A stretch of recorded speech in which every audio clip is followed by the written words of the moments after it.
الحمدللہ ربیع الاول کا بابرکت مہینہ شروع ہو گیا ہے، اور اس سال ایک خاص پہلو یہ بھی ہے کہ ہمارے پیارے نبی حضرت محمد صلی اللہ علیہ وآلہ وسلم کی ولادت کو تقریباً 1500 سال پورے ہو گئے ہیں۔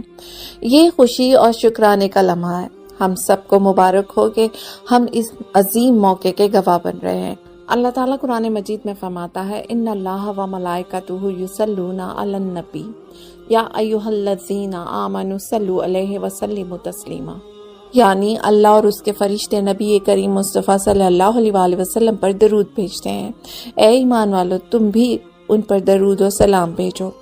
حدیث مبارکہ ہے، نبی کریم صلی اللہ علیہ وآلہ وسلم نے فرمایا جو شخص مجھ پر ایک مرتبہ درود بھیجتا ہے اللہ تعالیٰ اس پر 10 رحمتیں نازل فرماتا ہے۔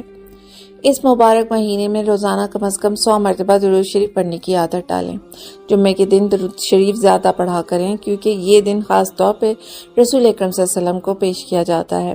اپنی دعا کے آغاز اور آخر میں درود شریف کو ضرور شامل کیا کریں تاکہ دعا قبول ہو۔ آئیے اس ربیع الاول کو درود و سلام کے نور سے منور کریں تاکہ دل روشن ہو، گناہ معاف ہوں اور قیامت کے دن شفاعت مصطفیٰ صلی اللہ علیہ وآلہ وسلم نصیب ہو۔ اللہم صلی علی محمد وعلی آل محمد وبارک وسلم۔